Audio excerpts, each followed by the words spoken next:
Welcome, everyone, to Wrigleyville South. I'm Chad. It's the moment we've all been waiting for. Seiya Suzuki has finally hit his first home run as a Cub. It's his first hit. His first major league hit just happens to be a bomb to pretty much straightaway center field. I mean, there's a little bit left of center, but pretty much straightaway center field. I'm waiting for the screen to get set up where it'll allow me to show the clip. I'm gonna have to do a little fair use here. We can go break it down a little bit, but I'm not gonna lie. I'm a little upset with myself. I kind of called this. I felt it coming today, and I I was this close. I had some other stuff going on.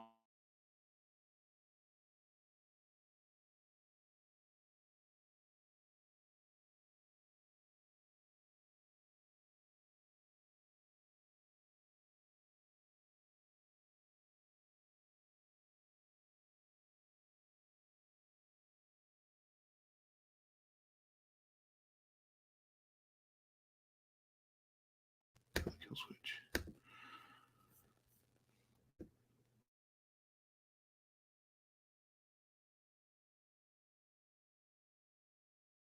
Oh, now it took me out again. Okay, here we go. My bad, y'all. Like this internet is messing with me. We got a big storm coming through, so bear with me for a second.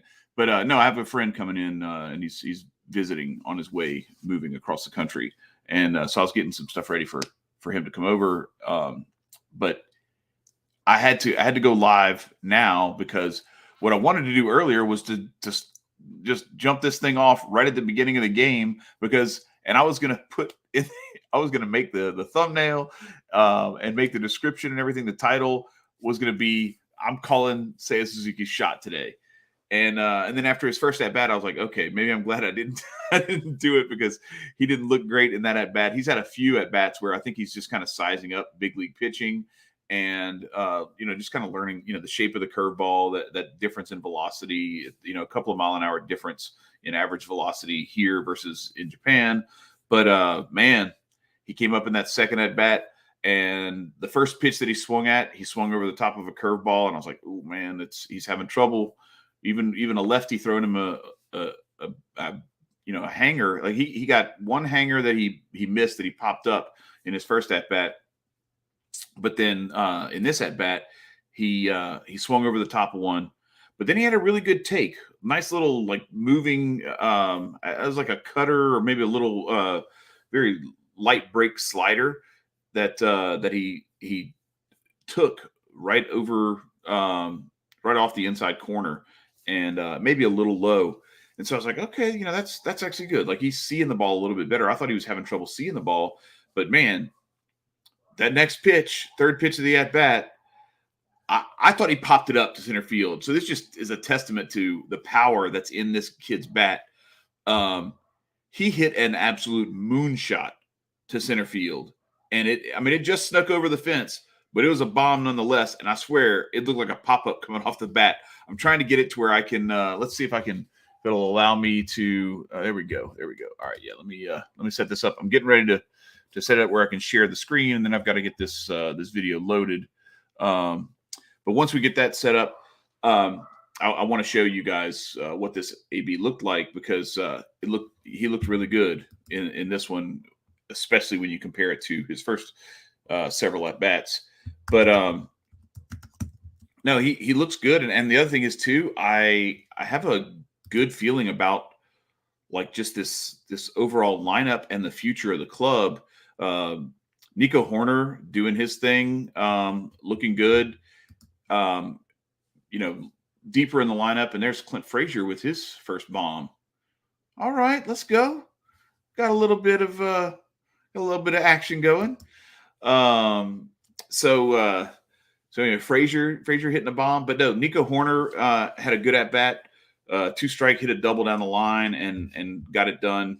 Drove in a run, and then Nick Madrigal really had some good at bats today. I was really impressed with the way he handled the bat. We kind of knew that coming in. He's a good contact guy. He's going to put the bat on the ball, but I mean, just really like professional at bats. And I think he's cementing himself in the top of that order as the leadoff man. So like this is starting to shape up into something we've seen the last several days, 3 or 4 times where David Ross has put this lineup in that looks very much like what could be the opening day lineup for the Cubs. Maybe, move 1 or 2 parts here or there, but Madrigal at the top with Suzuki in the 2 hole, Schwindel in the 3, and then either like Contreras or maybe Happ or Wisdom in the 4. Following that up with one of those guys, and then having like a Hayward in like the 6 or 7 spot with some of the other guys filling in the back end. Like they've had VR in there, they've had Horner. Let's see who else they've had. Ortega and Ildemaro Vargas. So they've got some guys that they've mixed into those spots, and that's going to kind of be your regular guys. It's going to be Contreras and Yan Gomes doing all the catching. Miguel Amaya, just we're still waiting for him to come back from his injury, and he's probably going to be when he comes back healthy, he's going to be spending most of his time in the minors, just getting ABs, getting his strength built back up, and getting into baseball shape, and also like just getting those ABs and getting those reps behind the plate so that he's ready should they need him later on in the season. No sense having him just sitting on the bench.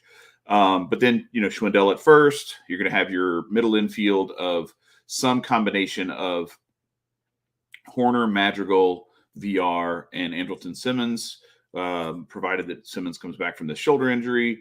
And that's a good question. I mean, like the Madrigal, look, they gave up more than that. They gave up Madrigal and Cody Heyer for Craig Kimbrell. So, and Cody Heyer was really, really good. Throws really hard, 97, 98, and a good back end of the bullpen guy for like your eighth, setup guy, or sometimes can fill in closer duty, or at least a spot guy to come in and get a couple of righties out.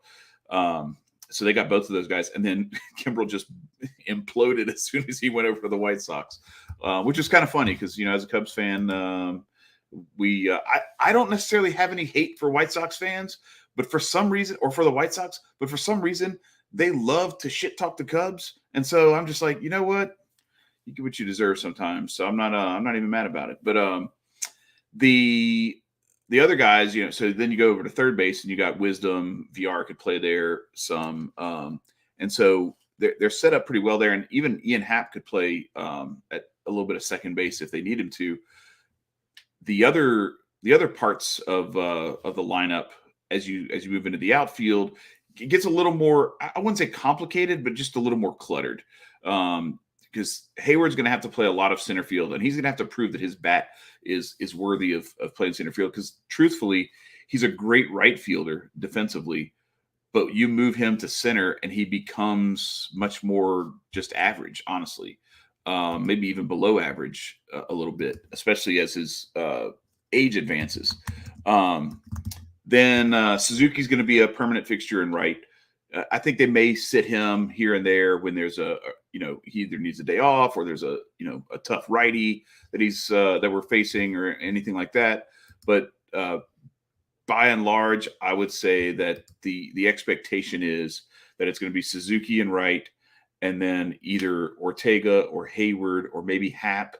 You could have like Hermosillo or somebody like that in center, and then your left field is going to be occupied by either Ian Happ or one of those other guys out there. So that's kind of what that's looking like, and that has been, for the most part, the lineup. The last, I would say 4 out of the last 5 or 6 starting lineups that Rossi has put out there, and I like that. I like what I'm seeing there. But the other thing is, and this is the part that I think is probably the most interesting and impressive for me, is really started to see some of these young guys put their time in and really be productive. Ed Howard had a big knock the other day to help complete that huge comeback where they scored 7 runs in the 6th or 7th inning and came back to win that game. You had Brennan Davis just hitting bombs and hit another one the other day. Then you had Owen Casey's looked good. Pete Crow Armstrong looking really good. There's a really bright future I see ahead. And then let's talk about Justin Steele a little bit. So he walked a few guys, wasn't ideal, but he pitched much better the last inning or two that he was out there yesterday. But I don't know. I think things are looking good in the immediate future, but also in the next 2, 3, 4 years, it looks really, really good. This farm system is starting to blossom and become a little more. I don't know. I'm a little more optimistic than I probably was about the Cubs farm system 2 years ago, before they made the Yu Darvish trade, which they pulled quite a few kids in with that trade, in addition to Zach Davies, which I mean it didn't work out, but that was a good deal to just get a major league arm with all those prospects. But then last year was the big year where they really went to town on the trades. All right, so I'm going to try and share this screen. We're going to try and get this video of our man Seiya Suzuki hitting his first Chicago Cubs home run. Let's whoa. Watch out now. MLB.com. Let's get it. Here we go. All right, so here we go. Seiya Suzuki's first home run. Fair use. We just want to show people. We're going to break down like how this at bat went. Hopefully it'll allow me to show it, but we just go into the film room here. That's all we're doing. Checking things out. Shout out to MLB.com. This is good stuff as always. But no, Suzuki. So Wisdom's going to come up now. He didn't get to face Gonzalez. Okay, well they've been pitching and hitting against each other all spring, and this thing is just not going to load, is it? This is my fate. All right, so what I'm going to do is I'm going to hide the share for now till the video is ready. To see Suzuki though finally get that first knock, get that first home run, I think I'm really excited to see. As much as I was excited to see how he performed coming in, I got kind of a quick brush with reality again. Like, oh, okay, yeah, that's right. This dude hasn't been here before, and now he's facing major league pitchers, and he's gonna have a little adjusting to do. So let's not put too much pressure and too many expectations on him to perform right out of the gate. But what I noticed was, as he was going on, I could almost sense a certain level of pressure that he seemed to be putting on himself. And you could see like in his body language, like a level of frustration and a level of like disappointment. And like he felt like he was letting people down. I'm just saying what it looked like. I don't know if that's really what was going on in his head, but that's what it looked like to me. To see him get loose and get that first hit out of the way, and the fact that he hit a bomb is huge. Now what I'm excited to see is like, all right, so now that he's got that out of the way, he's kind of broken the seal on that. How are his at-bats, his subsequent at-bats going to look? Because now all that pressure, all of that expectation and everything, that goes out the window. There's still a level of expectation for him to perform because, he's the biggest free agent coming out of Japan this year. And there are all the comparisons that he's like a poor man's Japanese, Mike Trout or something like that. He's a huge Mike Trout fan and kind of models his game after him. And I get it. I can see a little bit of that. But it's always funny. Like, people are like, oh yeah, he's got a little bit of Mike Trout in his game. Like, yeah, okay. I guess you could try to say that, but anyway, you were literally talking about the best baseball player on the planet. And I don't know, like, I don't know that anybody plays like Mike Trout does. So probably should lay off of those comparisons. But for the sake of that discussion, I can see a little bit of where that game kind of shows up. There's still going to be that level of expectation, but now that he's kind of proven himself on a certain level, if he had gone the entire spring without getting a hit and had piled up a bunch of strikeouts and was really struggling to see the ball and everything, going into the regular season, I'd have been a little concerned that like this kid might take a while and he may have like some yips that he's going to have to get over, and he's going to be like in his head, because baseball is a very cerebral game. And there's a lot of it's similar to, shooting free throws, putting, or anything like that. Your mind can get in the way of your muscle memory sometimes because you're trying to think too hard. You're trying to figure out your way out of it instead of just seeing and reacting. and letting and trusting your body to do what it's always done. What can happen is when you go, like he did from Japan to the US to Major League Baseball, now you're on the big stage and you don't have success right out of the gate. It's really easy for that to become sort of a psychological game with yourself where you start to doubt whether you can actually do it because you haven't done it yet. And you have to prove yourself to yourself first. And then you still have all these expectations. So you're trying to prove yourself to other people. But while you're doing that, you haven't convinced yourself yet. And you're kind of in your own head. So getting that home run out of the way, I think could be really big. And I'm really interested to see how his approach, how his at-bats look now as we lead up to the regular season. We're about a week away from opening day. It is next Thursday, and I'm going to be going live on opening day because that's going to be a blast. I can't wait.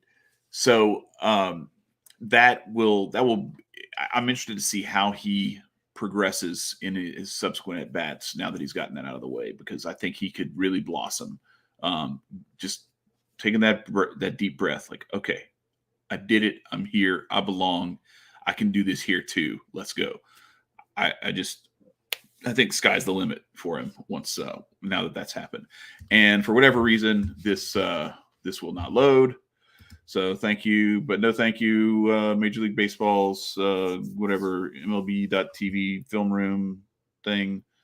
I just have like a spinning wheel. I don't know what the hell's going on.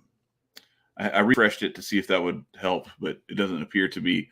I really wanted to go through so you could see like what this swing looked like, because it was a really he put a good swing on this. Okay, here we go. Let's see. It looks like it might be working. Hang on, gentlemen. Here we go. All right, so we have an ad. So the ad is playing. That's a positive sign. Do I get fair use if I play your ads? It'll be don't ding my video here. We have it squeezed back and everything. So here he is. It's a 1-on-1 count. He swung over the top of one and then took one on the inside, and then look at that, straight up, looked like a pop up. And now I'm telling you, it just snuck over the fence, like maybe about 5 or 10 feet past the fence. But that was a bomb. Like, he crushed that ball. So he lines that thing up and puts that on a line. That thing's probably going 40, 50 feet beyond the fence. Really, really nice piece of hitting. I'm glad he got that out of the way, got it out of his system. And I'm really excited to see what he's going to be able to do in a Cub uniform once the regular season starts, because that was impressive. I'm excited for him. And like I said, like, there's a lot of other stuff going on with the Cubs, with these younger guys. Keegan Thompson, Caleb Killian, Justin Steele. We've seen Drew Smiley actually pitched pretty well today. He couldn't stop getting himself in trouble, but he got himself out of that trouble pretty well, and it was impressive to see. The other thing we did get to see is Seiya Suzuki. Let me see if they have that video here. No, they don't. Man, he came over and played a ball off the wall in the corner and turned the whoever hit it, I don't remember who it was, he held him to a single.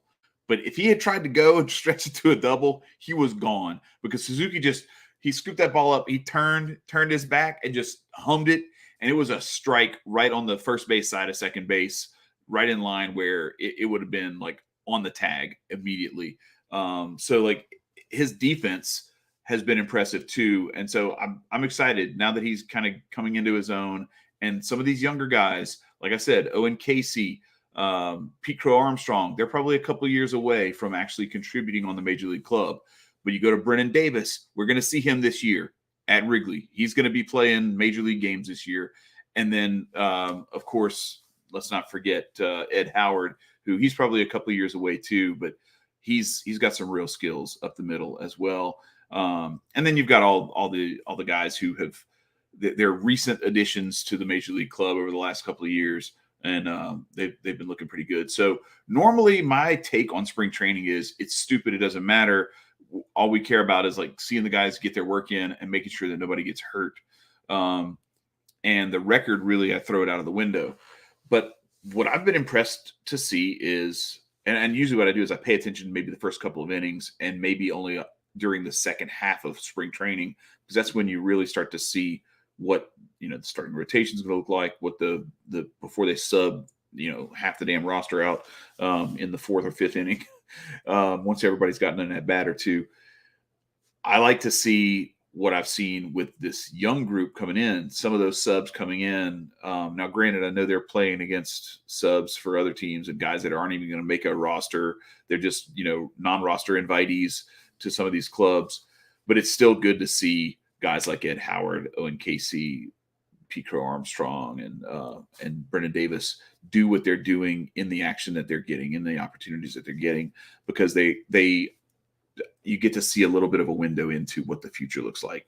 So while we speak about the future, Wolfgang wants to talk about the past. Yes, Pujols with the with the Cardinals. It's a big deal. I don't, he's going to be. I think he's going to contribute more, in terms of morale than he will offensively. He's not going to contribute at all defensively because he's, 42, 43, something like that now. He's up there.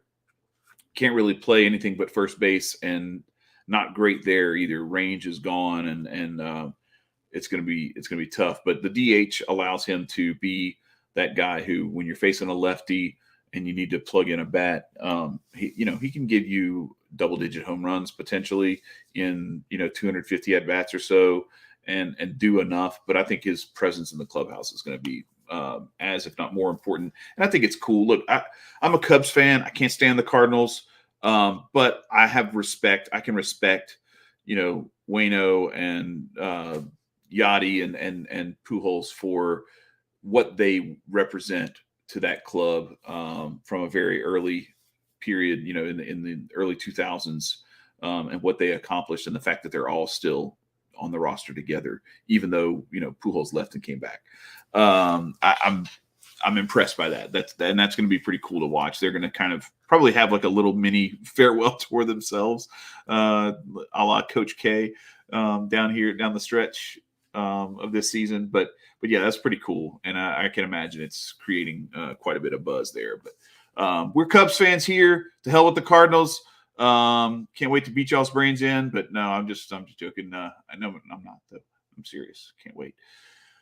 But no, I'm excited. I'm mostly excited. This is a Cubs show, so we're not going to talk about the Cardinals too much. I'm excited about the Cubs and what the immediate and the somewhat more moderate future look like, because the farm system has improved dramatically, and if they can continue to develop some of these pitchers, that'll improve even more. And I kind of like the way that the Major League roster looks this season already, and that's going into what I think is going to be a very winnable NL Central. Where do I think the Cubs realistically shape out in that? Probably in the second or third spot. And I think it's probably I find it hard to see it as not the Brewers division to lose.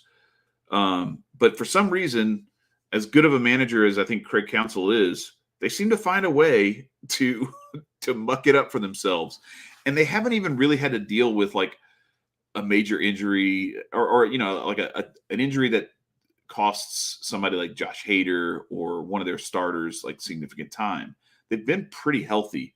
And is Christian Yelich going to return to the 1100s OPS that he had for a couple of years there? Or is he going to, remain in this place where he's back to where he was when he was with the Marlins, in that, like, all right, maybe 820 OPS and like, solid, very good bat, but not, out of this world.